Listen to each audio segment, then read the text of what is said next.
welcome everybody to this live stream for October 29th, 2020. It's the Halloween version of the live stream, formerly known as the live stream. And I'll start with the most important thing. Big thanks to Desiree for joining this channel as a Knights of NTHE, likewise to Roger Art.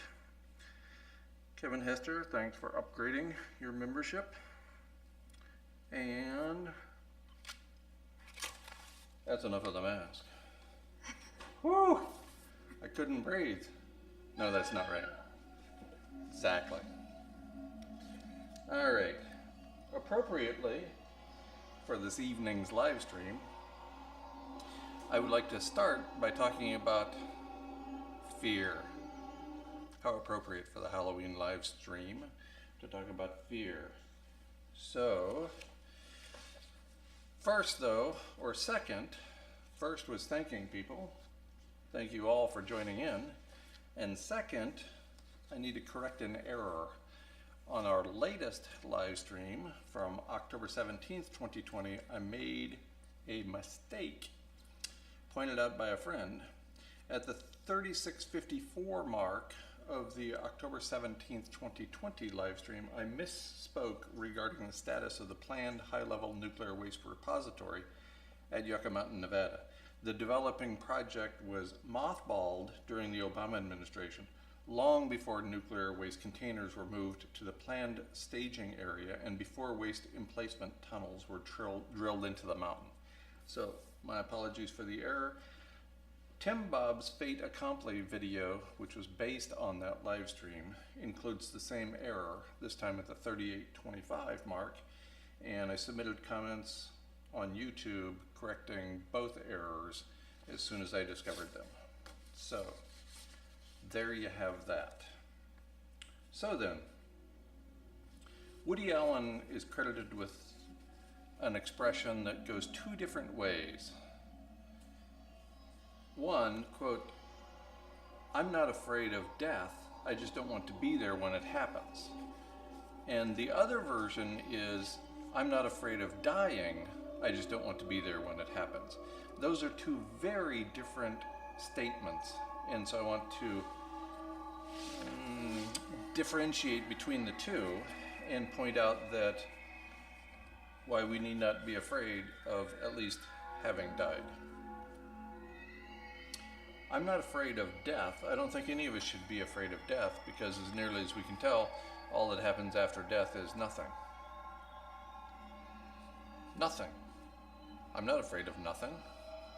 Wait, that makes it sound like I'm a southerner misspeaking. In any event, the common other expression attributed to Woody Allen, I don't think he said this, and if he did, I don't think he meant it. I'm not afraid of dying, I just don't want to be there when it happens. Of course, all of us are afraid of dying because of the attendant suffering that often accompanies dying. So that's a bad deal. It's obvious why we fear dying, because of the suffering. But I don't think there's any reason to fear being dead. And so those two interpretations of the same statement are very, very different, at least in my mind. Why do we fear being dead? Some of us fear being dead, not just the dying part, but being dead. Why would anybody fear being dead? And I think among the most common reasons for fearing being dead are really regretting being dead and having not done things when we are alive. So if we have in our own minds regrets about what we have done or have not done, then we feel like we have led an incomplete life. We might have regrets about acts that we have done or not done.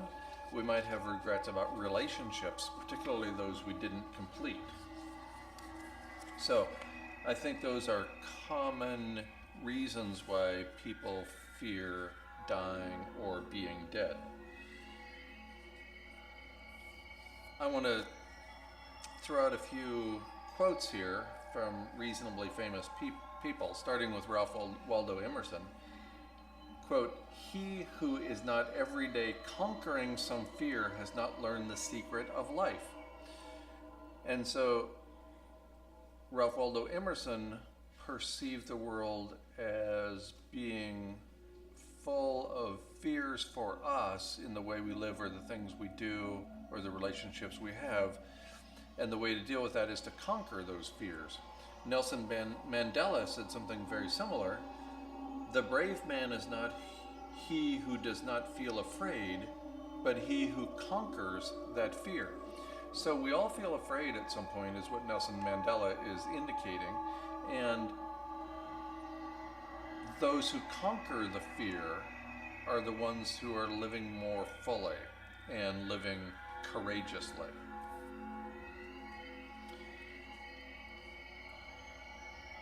Edward Abbey is famous for his expression, "Action is the antidote to despair," and I would suggest that action is the antidote to fear as well.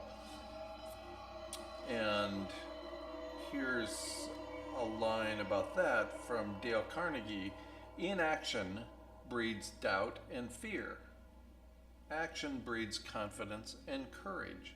If you want to conquer fear, do not sit home and think about it. Go out and get busy." A final expression from Eleanor Roosevelt, quote, "You gain strength, courage, and confidence by every experience in which you really stop to look fear in the face. You are able to say to yourself, I have lived through this horror. I can take the next thing that comes along. You must do the same thing. You must do the thing you think you cannot do." So all of these renowned public figures are indicating that the way to deal with fear is to address it in some way. For me, when I was young, I recognized my fear of heights. And so my initial solution to dealing with my fear of heights was to climb as many fire lookout towers as I could find and then peer over the edge. It was when I was about 12 years old that, with my family, I visited the Grand Canyon for the first time. And I was so afraid that I went on all fours. I crawled out to the edge of the overlook and peered over, but I was too terrified to stand up on 2 feet and look over that same ledge. I was afraid of heights. And that persisted for a long time. So at one point, much later, I decided to go skydiving. And that was my way of confronting the fear, of recognizing the fear and dealing with it and feeling like I had overcome it through some sort of conquest.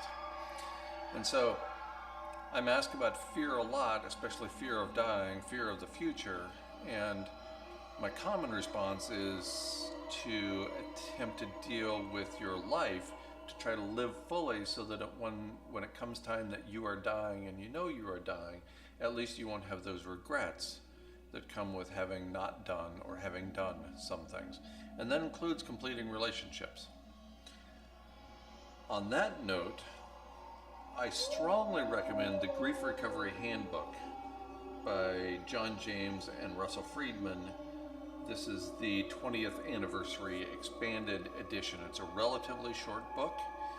It contains very pragmatic exercises that anybody can complete within a few days, and the book can be read within a few hours. So I strongly recommend, particularly if you're dealing with relationships, even relationships that you think are over. Somebody died and you didn't have an opportunity to say goodbye. Somebody left your life for another reason, divorce or breakup or whatever, and so you didn't have an opportunity to say goodbye, to say piss off, to say whatever it is you feel like you need to say. This book is wonderful for helping deal with those kinds of emotions in a very positive manner. So I really can't recommend it highly enough. Okay, what do we get coming in?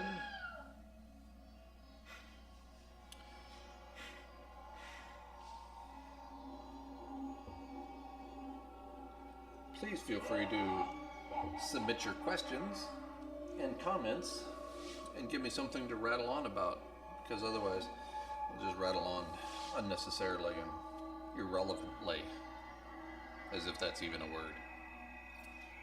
I would say the first question is this some kind of radical new therapy? Oh, right. So Don asks, is this some kind of radical new therapy? We have our Oh, right. users. We're going to have our friends, Justin and Desiree, read the questions for us to get them engaged in this conversation as well. So you're engaged, we're all engaged as well. Fire away, somebody. Let's do This question. But remember to read into the microphone behind you. That's true.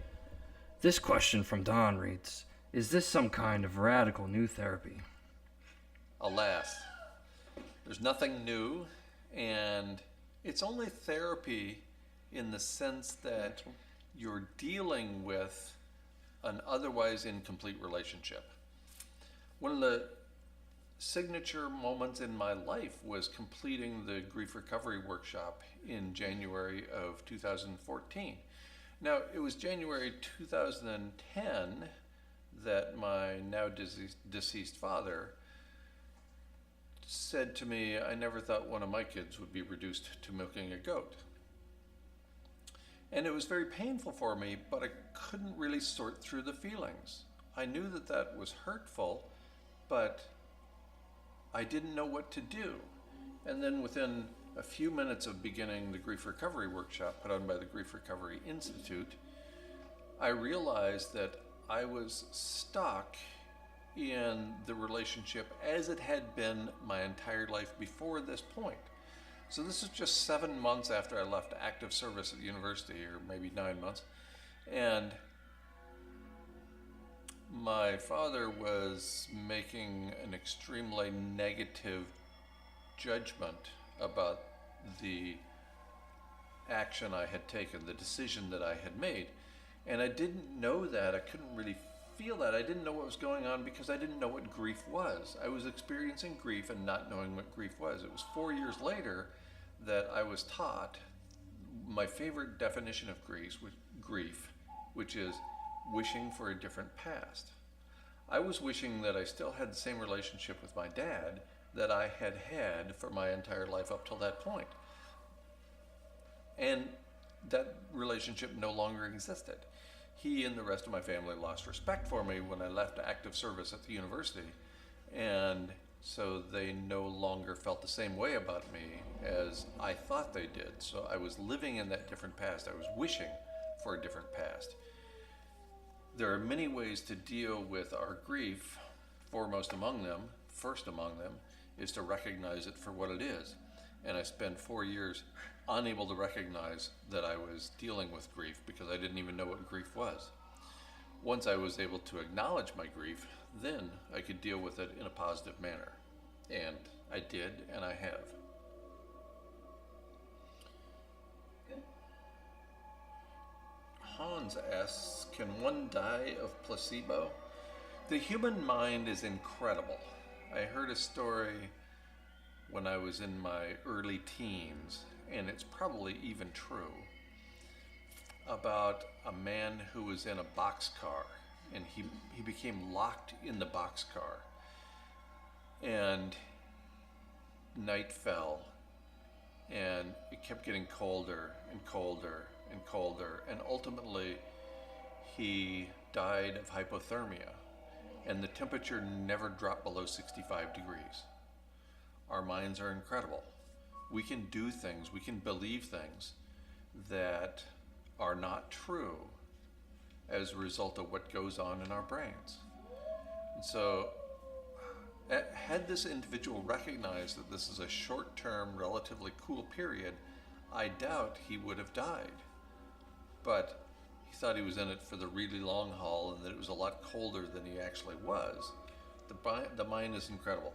So, can one die of placebo? Placebos have been known on many occasions to cure people, to heal people because of the power of our minds.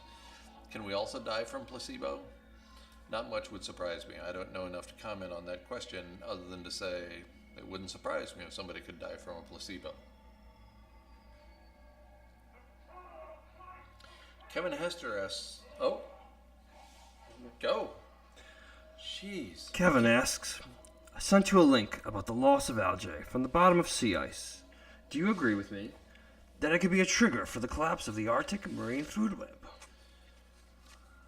Indeed, this paper is from 2016, and it appeared in the peer-reviewed journal Limnology and Oceanography, and it's about ice algae. The story at Science Daily spells out, even species that mostly live at greater depth depend to a great extent on carbon from these algae. This is ice algae that forms in the Arctic Ocean and also in the Antarctic, but this study is focused on the Arctic. Ice algae forms within and beneath the Arctic ice. Even species that mostly live at greater depth depend to a large extent on carbon from these algae for their own survival. This means that the decline of the Arctic sea ice may have far-reaching consequences for the entire food web of the Arctic Ocean. And so, yes, absolutely, the decline of Arctic ice can lead to loss of food for many, many species, and the decline of Arctic ice and the consequences, including the loss of aerosol masking resulting from the demise of, or the reduction of industrial civilization, the loss of albedo or reflectance as the ice disappears, the heating of the ocean, put all those together, and this might very well lead to the 5 or 6 degree Celsius global average temperature rise that would cause the loss of all life on Earth, as pointed out in the November 2018 paper by Strona and Bradshaw in Scientific Reports. And here's one of more than 300 peer-reviewed articles that has followed this paper pointed out by Kevin in Limnology and Oceanography. This one is by Koch and colleagues from April 22nd of this year, and there's been at least 300 papers, peer-reviewed papers, between the 2016 paper pointed out by Kevin and this paper by Koch et al. It's at PLOS 1, and it's called Seasonal and Latitudinal Variations in Sea Ice Algae Deposition in the Northern Bering and Chukchi Seas Determined by Algal Biomarkers. And it points out that in the Northern Bering and Chukchi Seas, there's been a northward gradient of increasing ice algae deposition, coincident with declining sea ice concentrations. So we lose the Arctic ice, as pointed out by the president of Finland a few years ago, we lose the globe. And that means not just loss of habitat for human animals, but loss of habitat almost certainly for all life on Earth. So that's kind of a bummer. On a lighter note, this question comes from Joey. We are watching the Borat movie. Do you have any comments or thoughts on it? Interestingly, the 4 of us watched it last night at the recommendation of I don't remember who. So we all watched it, and 3 of us thought it was hilarious and laughed through their masks the whole time. I'm not much of a movie buff, I gotta say. And it was at points wonderful social commentary. And the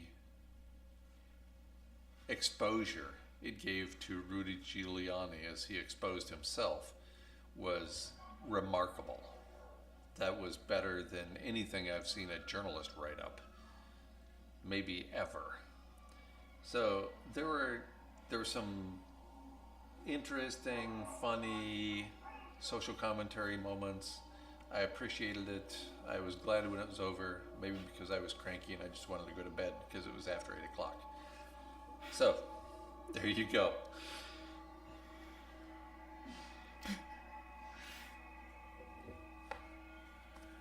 Oh, I also wanted to point out, I've been indicating in my writing and speaking for a long time, including on one of these live streams, a previous version of the live stream, the importance to me of existentialism as a philosophical approach. And Justin brought with him on this long trip of his a collection of existential essays written by a variety of folks. It's called Existentialism from Dostoevsky to Sartre, and it's edited by Walter Kaufman, a philosopher himself, and includes writings, many of them never before translated, by Dostoevsky, Kierkegaard, Nietzsche, Rilke, Kafka, Ortega, Jaspers, Heidegger, Sartre, and Camus. And those of you who've been following my work at all know that I'm a big fan of at least a few of those names. Nietzsche, Kafka, and Camus jump out immediately to me. Rilke has an interesting story, and one of my books, my 2006 book, Letters to a Young Academic, was based on a book by Rilke.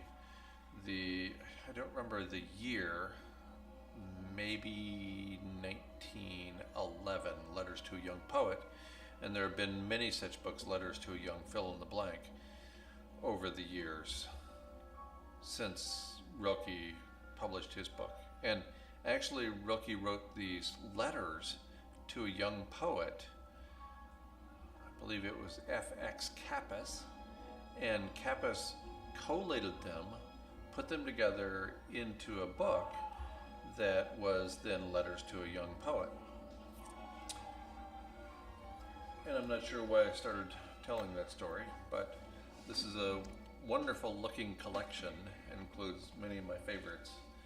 So I would recommend, if you're having difficulty coming to grips with the completion of your own life, that you look into existentialist philosophy. And the names I already mentioned as contributors to this volume, edited by Walter Kaufman, they're a good place to start.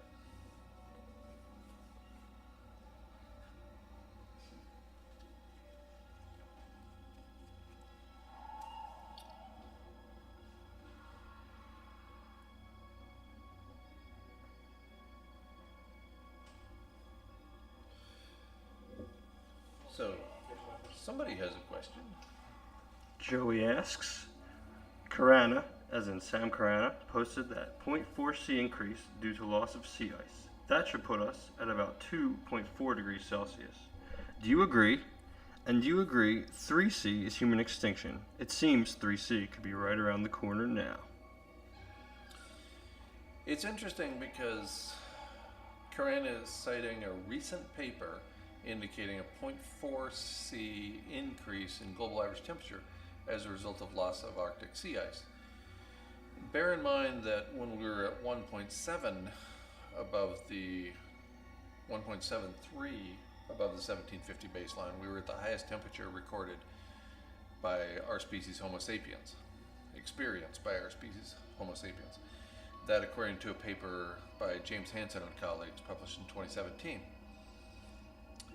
This latest paper, I can't remember who the authors are, even though I looked at it earlier today, indicate that loss of Arctic sea ice will cause a 0.4 C increase in global average temperature. And I think that's massively understating the case. For one thing, they indicate in the paper that we're at 1 C above the 1750 baseline, so they get that half right. And the 0.4 C, I believe, is a massive understatement. In fact, based on previous research papers, peer-reviewed papers, that number is probably at least an additional 1.5 C above that 0.4 C. So I don't think it's taking into account the myriad factors that change when we lose Arctic sea ice. For example, all the loss of albedo that will be experienced when you change from white ice, very reflective ice, to the dark blue surface of the ocean that follows. That's a tremendous change in albedo. Suddenly, all that energy that was going into melting ice is now going into heating the ocean. And I can't imagine that alone won't contribute more than 0.4. And in fact, I found a peer-reviewed article that indicates it will contribute much more than that. And then we also have to take into account the loss of the collapse of industrial civilization, almost certain to result from that rapid rise in global average temperature. That adds another degree or two or more. We don't know exactly because we haven't collapsed industrial civilization just yet. But we know that as little as a 20% decline in industrial activity leads to a 1°C global average temperature rise. So that's enough to do us off, and therefore loss of all life on Earth. So I think this recent paper greatly understates the situation, which is exactly what I've come to expect from peer-reviewed literature. And so that should come as no particular surprise. Okay, we have another question. I'm sorry if I get this name off. I believe it's Rajart. Has refreeze of Arctic ice started? Please discuss the effect of every day of refreeze delay. To my knowledge, the refreeze has not begun. I have not looked in the last 2 days, so if the refreeze has begun, it's only been quite recently, like within the last day or two. So I don't think that's the case. And what are the consequences? Well, again, instead of having white ice, albedo, you got a bunch of blue ocean out there already, and every bit of blue ocean means energy being absorbed by the ocean instead of being reflected by the ice. So further contributing to the heating of the oceans. Remember that it was the IPCC, I believe in October of 2018, maybe 2019, concluding that climate change is irreversible because of overheating of the oceans. So we're going to overheat the oceans some more. Climate change is already irreversible, according to one of the more conservative bodies, scientific bodies in the history of the planet, the Intergovernmental Panel on Climate Change. So I really believe that the loss of Arctic ice is going to do a lot more than add 0.4°C, even if we do maintain the set of living arrangements, because of albedo, heating of the ocean, warming of nearby land, on and on, the list goes. So I think that's a classic understatement from the peer-reviewed literature. And at what point do we trigger a human extinction? I suspect we're already there. It was the European, I don't remember the name of the paper anymore, but there's a wonderful synthetic work put together by this European body. I've cited it many times in my written work, indicating that 1.5 degrees above the 1750 baseline is enough to trigger human extinction. And we're well above 1.5 degrees C above the 1750 baseline. The paper, which dates to 2018, I think, let's say 2018 plus or minus a year, indicates that we were only at 1. So there's all this shifting of the baseline going on. I see it every day, people indicating that we're at 1°C above the 1750 baseline. We're clearly not. We're clearly at 2°C above the 1750 baseline. Anybody who says we're at 1°C is completely out of touch with reality. Don asks, how is the Mir project going? Any hope?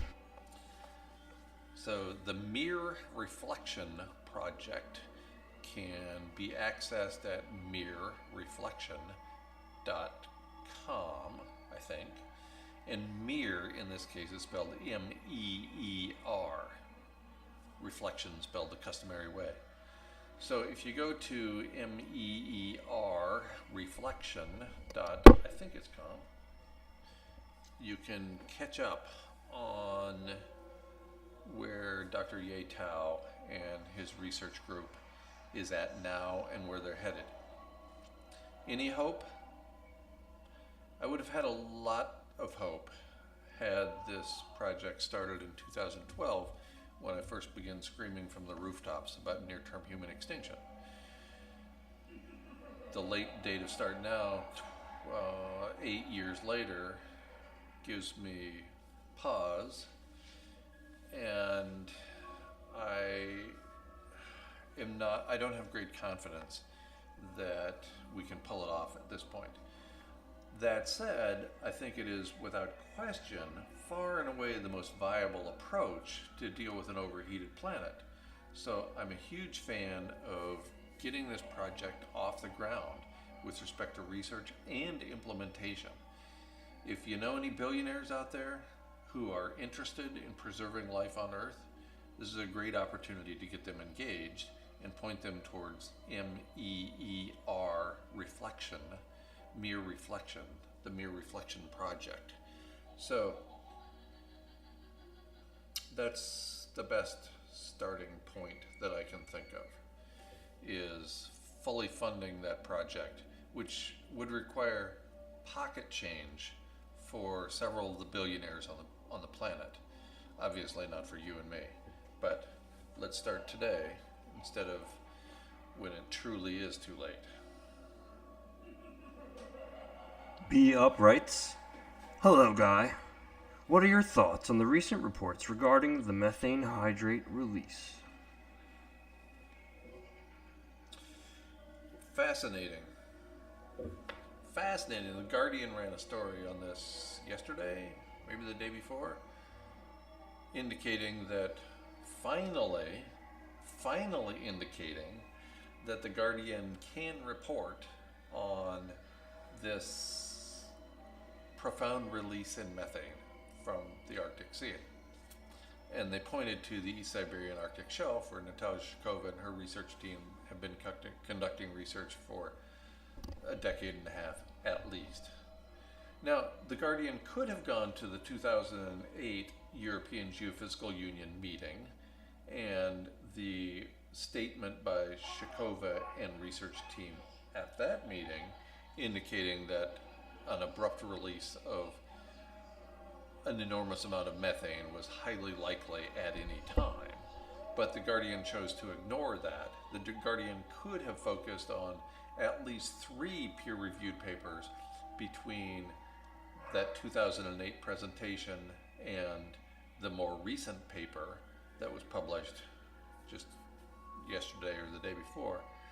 But no, the Guardian makes a big deal, and then after they make a big deal about it, they make a small deal about it. They go on to say this is nothing to worry about, that we can adjust to this enormous release of methane, and that it's not going to cause anything to happen in terms of warming the Earth, or no significant change, which I think is insane and exactly what I would predict and expect from the Guardian. The Guardian is the only corporate media outlet to do 2 hit pieces on me. And this is another example of the corporate media taking information that is truly Halloween-style terrifying and turning it into a feel-good piece about how great we are as human beings. So I'm not impressed. I'm impressed that they ran the story and actually admitted that tremendous methane release is underway. What they did after that is like telling your small child that the wolf is coming in the door and is going to eat you, but it's okay because everybody dies anyway, so don't worry about a thing. So it was a little ridiculous. This comment comes from Minty Green. Hey Guy, on the subject of movies, have you seen Terry Gilliam's Brazil? I think it's a relevant movie for what's happening now. Thank you for the question. Maybe I did. Did I? Pauline, the beautiful woman behind the camera, says yes. Yes, I did. Did I like it? Yes. When did I see it? Where was I? Who am I? Did we see it in Belize? What? Did we see it in Belize? No. We saw it here? Huh. Apparently I've seen it, I liked it, I thought it was perfect for our time. Yeah, that's my story and I'm sticking to it. I'm sorry, I don't remember things. Jesus, I can remember peer-reviewed papers that were written years ago and cite them chapter and verse, and yet I can't remember this movie that I saw a week and a half ago, apparently. This question comes from Arcadius. Are debates about the climate in reality a conspiracy in order to spread misinformation to the public?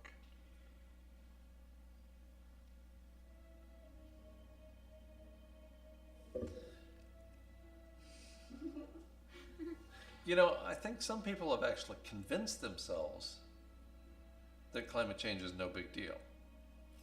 I think people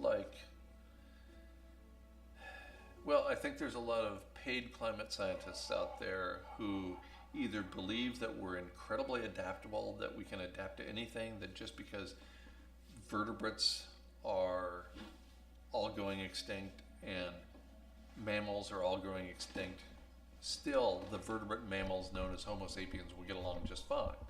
I think some people have actually convinced themselves of that they don't regard us as human animals, and so therefore we are so wise that we're going to find a way through this.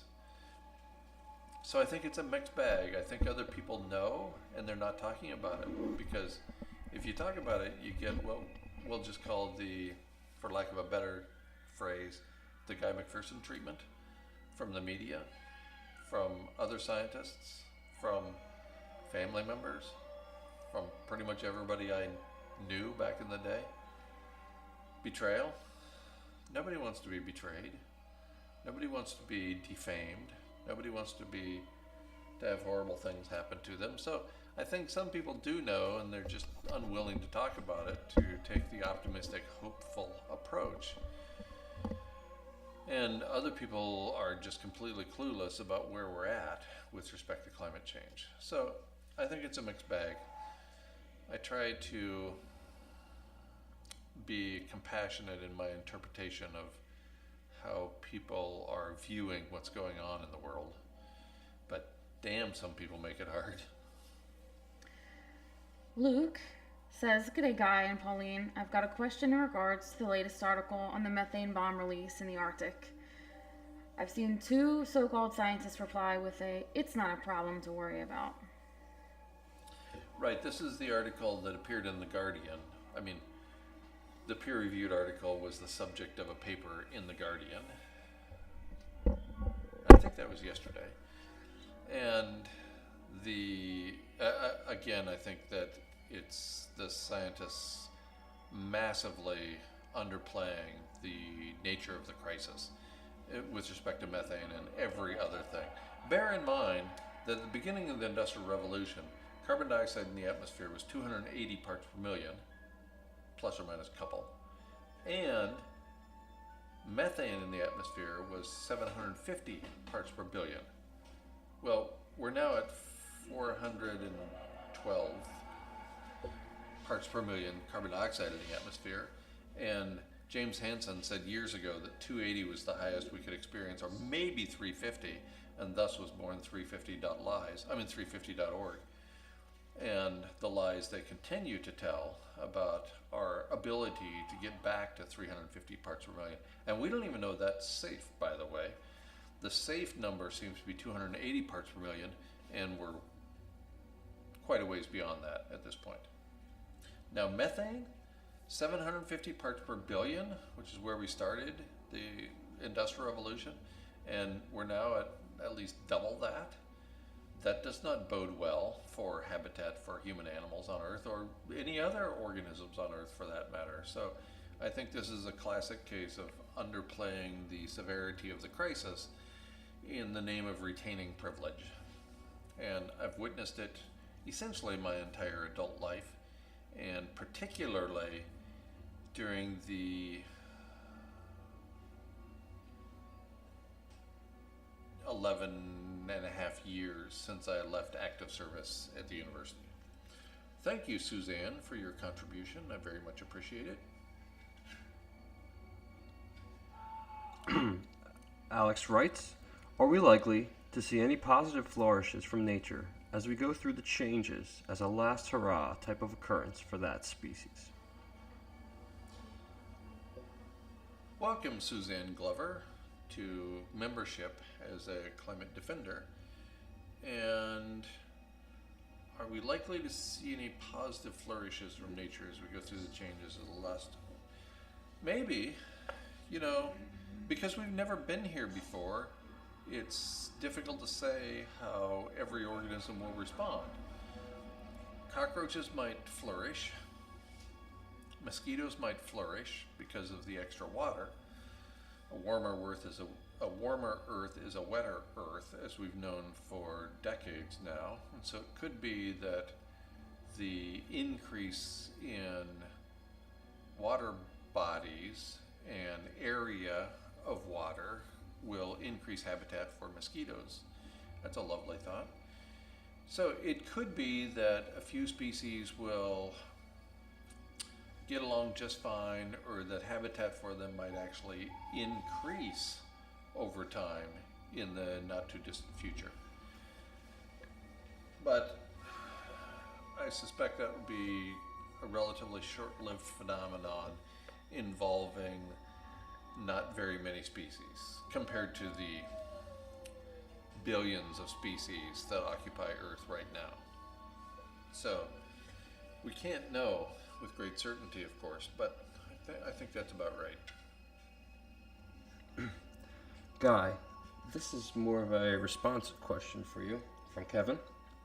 He writes about a post on his Facebook wall that was made by the scientist you and I both know as Peter Wadhams. He writes that the post says, "Thank you for those useful references," referring to the methane paper, the new one.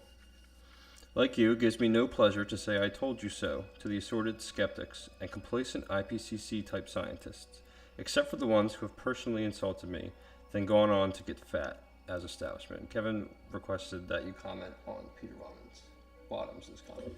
You know, Wadhams was among the first people, along with me, to be defamed by the corporate media, and it cost him privilege. I have great respect for Dr. Wadhams. I suspect he still holds the record for the most expeditions conducted above and beneath the Arctic ice. A wonderful scientist who, unfortunately for him, spoke the truth for far too long. So he gets to say, "I told you so." I don't even want to say "I told you so," because everything that I expect to happen, I don't want to have happen. I mean, there's a few people that I don't mind if they disappear from my life and from Earth. But for the most part, I don't want to lose habitat for Homo sapiens. I don't want to have our species go extinct as a result, and so on. And I'm surprised we made it this far. You know, the paper by Wisław Maslowski and colleagues, published in 2012, indicating a projected ice-free Arctic in 2016, plus or minus 3 years. And here we are with no ice-free Arctic so far in any of those 7 years, plus another year tacked on, 2020. Now, I believe we're starting to see some of the signs of an ice-free Arctic, even though we haven't yet experienced an ice-free Arctic, due in large part because of the slushy, thin ice that remains. But I'm not happy about that by any stretch of the imagination. Thank you very much, John Bowes, for your generous donation. Jimmy asks, corn, wheat, and soybean yields were horrible this year. Do you think this is a result of the loss of aerosol masking earlier in the year and its regional warming effect? Yes, absolutely, and I'm surprised it wasn't worse.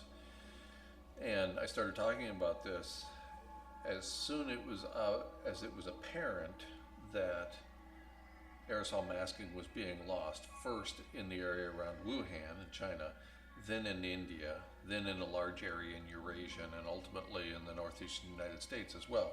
So yes, we certainly lost aerosol masking, and so as a consequence, I'm pretty sure it was a direct consequence of that crop yields were down. Now, whether and how this plays out in the stock markets remains to be seen. I expected that by now we would see a pretty significant correction, if not a complete collapse of the stock markets, because of these reductions in harvest of notably corn and soybeans, maize and soybeans. So I'm surprised that hasn't happened, but maybe I'm just a bummer to be around and I keep predicting things that I don't even want to happen. Maybe it's just that. Yeah, let's stick with that.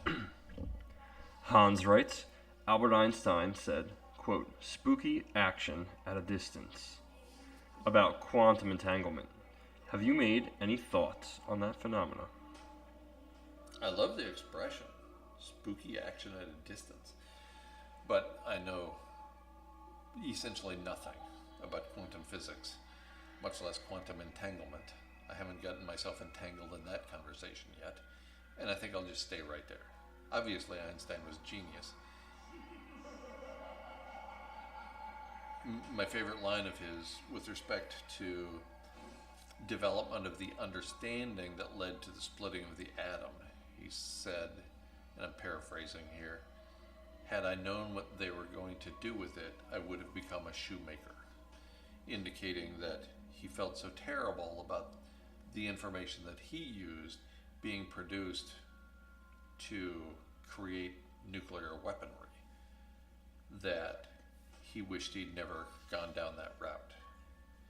But trust me, Albert, if I may be so informal, I wish I hadn't gone down the path I went down either. It didn't have nearly the same consequences as your path, but the truth is not for everybody. David asks, what do you most look forward to?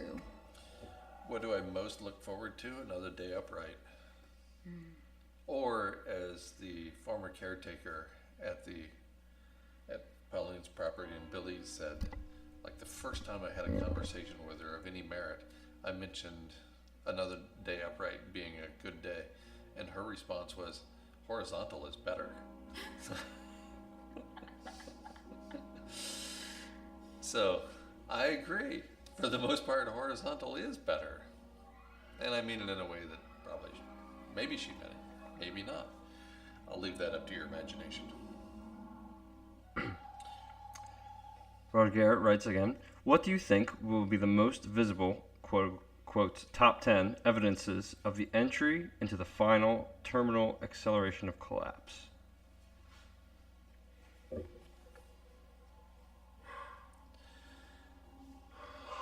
Stock market collapse in response to reduced grain harvests. I think that's a big one. I think there have been some signals already.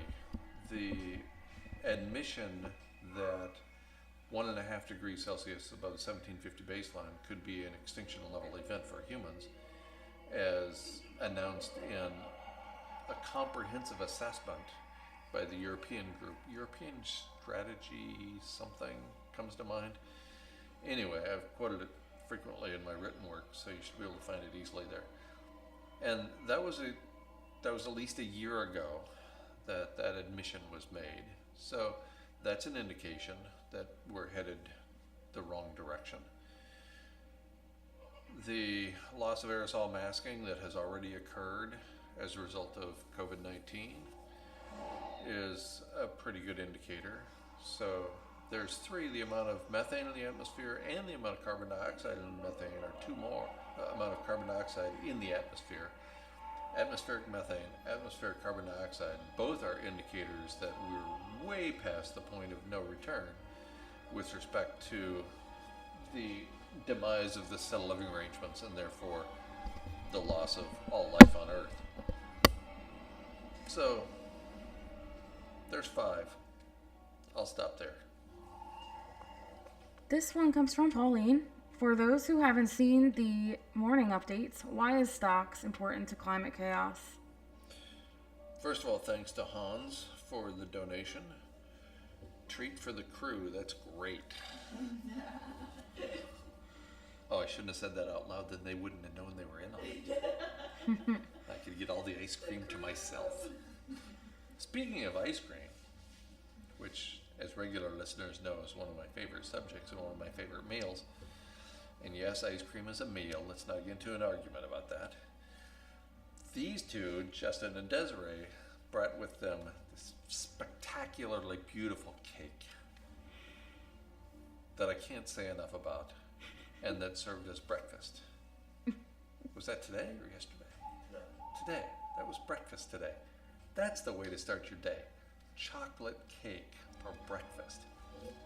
And then, of course, every meal should be followed by dessert. So I had some ice cream too.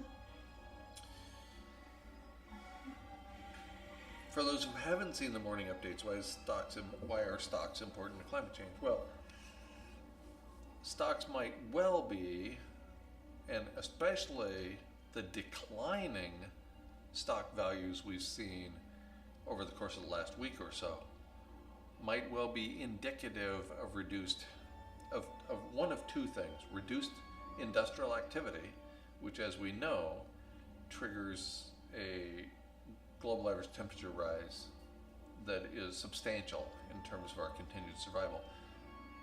Or, in addition to reflecting industrial activity, the stock markets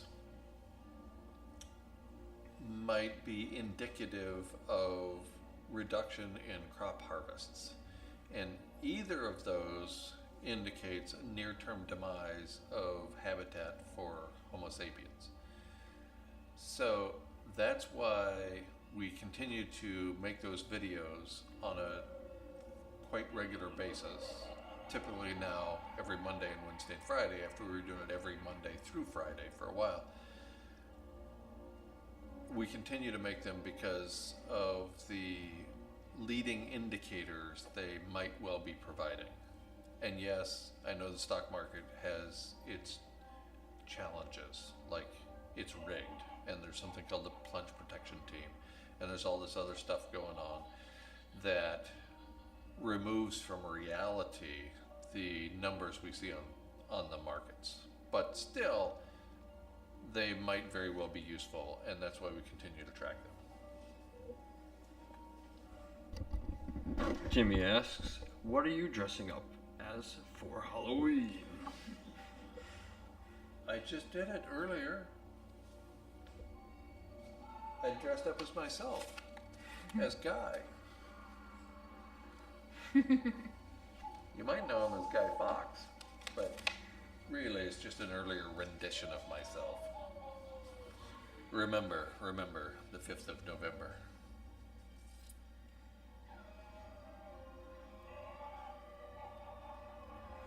So, I'm dressing up as myself. Look, I'm wearing a black shirt. This is not because I'm a fan of the New Zealand football team, the All Blacks. It's because this is part of the costume for Halloween. And if I wear it for the next 2 days straight, it'll certainly be terrifying. I'm gonna word a comment as in the form of a question to further dialogue. Jimmy also writes, I think you should go on Environmental Coffee House. What are your thoughts about that, guy? I've been interviewed by Sandy, a couple or three times, and it's fine, and she's intelligent, she asks good questions, but when she began repeatedly interviewing people who defamed me, and one of whom threatened my life, I decided I wasn't going to have recorded conversations with her anymore. I actually live according to principles, and that's why I will not submit to interviews with a variety of people, including Tom Hartman and Sandy at Environmental Coffee House. And I know that might hurt her feelings, and she might not even know that some of those people, well, she knows the people who defamed me, because I've been very public about that. She might not know about that person who threatened my life. But I don't care whether she knows or not. I just can't submit to that kind of, I can't welcome that sort of nonsense in my life. David asks, do you have a bucket list? And if so, what is left to do? Years ago, I thought that I was done, that my bucket list had been crossed off, and for the most part, I think that's still true. And as I said then, and continue to say now, my bucket list is a lot longer than my bucket list. Can I say that on the air? You know, I've lived a full life. I've had enormous privilege because of my occupation, because of the money I've made, because of the discretion I've used in making that money, because of the people I've met along the way, because of the people I still enjoy the company of. So I've had a wonderful life. Are there things I would like to do? Yes. Most notably, there are a few places that I would like to see with Pauline, places I have visited before that she hasn't. Because there's nothing quite so remarkable as visiting a place, revisiting a place, and seeing it through the eyes of another, especially through the eyes of a loved one. So I'd love to go to the Four Corners area. I would love to go to Canyonlands and Arches National Park, Canyonland National Monument, Arches National Park, a national monument when Edward Abbey wrote his breakout book about it, Desert Solitaire. Yosemite, Yellowstone, you know, there are these national park properties, national parks, and national monuments that are spectacular, and I've seen all of them many times, the ones that I've just mentioned, because I grew up and lived in the Western United States. But Pauline hasn't seen them, or hasn't seen them frequently enough, and I haven't seen them through her eyes. So those are relatively new items on my bucket list. So we'd love to make those kinds of things happen. The most important bucket list item for me, and I have it every night when I doze off to sleep, I'm thinking, it sure would be nice to wake up tomorrow and have a lovely day. And that's been going on for a while now. So I've been quite fortunate that my bucket list has been met many, many days, in a row even. Thanks for the question. Joey writes, Walmart just pulled weapons and ammo in lieu of the election, and this is the U.S. election. Do you think we could see full-on civil war in the States? Yeah, of course. In fact, I think at this point we have a choice. We have Bomber Biden, who was vice president in the Obama administration, and there's little doubt in my mind that within a relatively short time after Biden were to be elected, we would start tossing bombs onto Iran, the last of the big seven that we promised to bomb years ago. And to Trump's credit, he has not initiated any new large-scale military actions openly, overtly, that we know about. On the other hand, the current president has done much to promote the idea of a civil war. So I think those are our choices in the months ahead. If we re-elect the current president, I suspect we're likely to have a civil war. If we elect Biden as president, I think we're going to ratchet up the number of other countries we bomb. So I have nothing but bad news to report. Damned if you do, damned if you don't. Bombed if you do, civil war if you don't. Jimmy asks, what are your thoughts on John Doyle's work? Would you ever have him on NBL radio show? I think John Doyle is one of the Extinction Rebellion people. I'm not sure about that. But yes, I remember John Doyle now. Yes, he's in the category of people who love to defame Guy McPherson. So, to answer the question, no, we would not have him on the Nature Bat's last radio show. That's one of the relatively few policies or principles we have about the show, is if you've defamed me at any point in the past, you don't get to be on the show for a conversation. And even at that, we've interviewed people on the show who then went on to defame me. So had I known that was going to happen, I wouldn't have had them on the show, obviously. Yes, John Doyle is one of those characters who says no good things about me. And I see that we're at 1 minute after the hour, so let's take another few minutes and wrap this up. Anybody has any questions, now is the time to submit them, or comments for that matter, to give me something further to prattle on about. Lovely Halloween themed music Pauline has come up with. It's a scream, and not an ice cream. Kevo writes, how are your younger generation guests coping with this mass extinction event? I don't know how to tell my daughter about it, and she is 30. That question is for you. I was two. gonna say, should we answer that? So, Yes. First, a little context. Why don't you provide your ages and your familial situation, Social or security number. Bank account numbers. credit card numbers, any of that sort of thing that might help our viewers understand where you're coming I'd like from. you to start. Okay, so I'm 30, as well as your daughter. Is it that he said it was his daughter? You know, I've tried to tell a few of my friends. Some of them are not, I don't even want to say accepting of it, but they listen. I wouldn't recommend, I would maybe warn her subtly, but some people I've heard have lost connection with their children because of what they know and have tried to warn them. But my suggestion is just to spend as much time with her as possible. Enjoy her and love her. Like Guy says, at the edge of extinction, only love remains. So that's really all that matters. Okay, for me, I'm 27. I came across Guy's work in 2016, so I've known about everything going on for about 4 years now, since I was in college.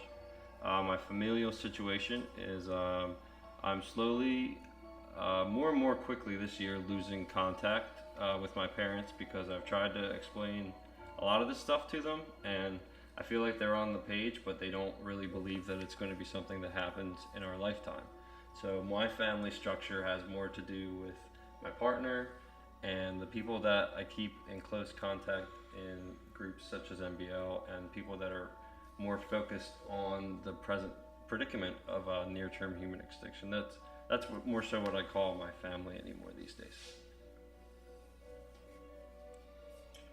Do you want me to I'll just comment really quick on how we're coping with it. The best way I feel to cope with such stressful predicaments such as near-term human extinction is to become acclimated with the data and the information.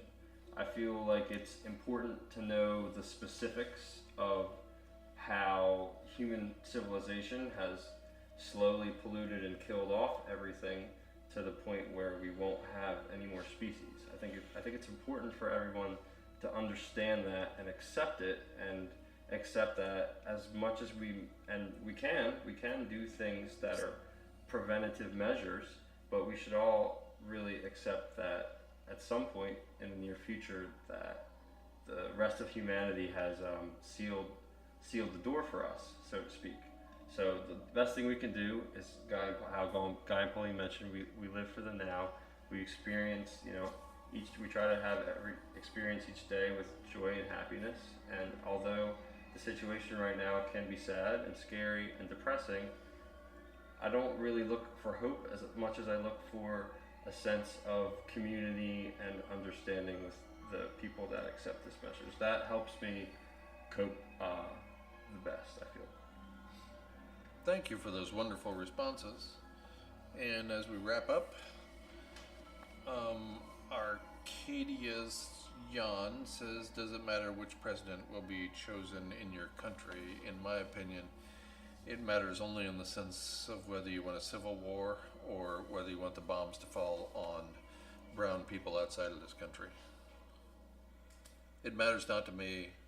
I'm an anarchist, and people who write to me and tell me and this happens a lot. People tell me what to do all the time, as if I'm not an adult myself. They tell me I must promote Biden and must vote for him. And my response is, I was a lifelong Democrat, even when I was an anarchist. And then in the last 4 states I've lived, I haven't even registered to vote.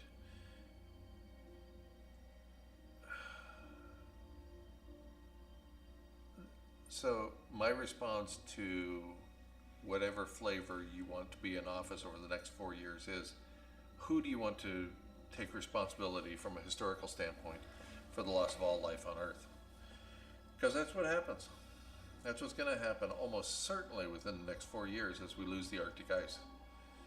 That's going to lead to loss of habitat for human animals, and therefore the loss of human animals on Earth, and therefore the catastrophic meltdown of the world's nuclear power plants, and also a catastrophic rise in global average temperature as a result of loss of aerosol masking. So, who do you want to take credit for loss of all life on Earth? That's who you should vote for. Or take my approach, which is the same as the George Carlin approach, and don't vote at all. And that way it's not my fault. You voted, it's your fault.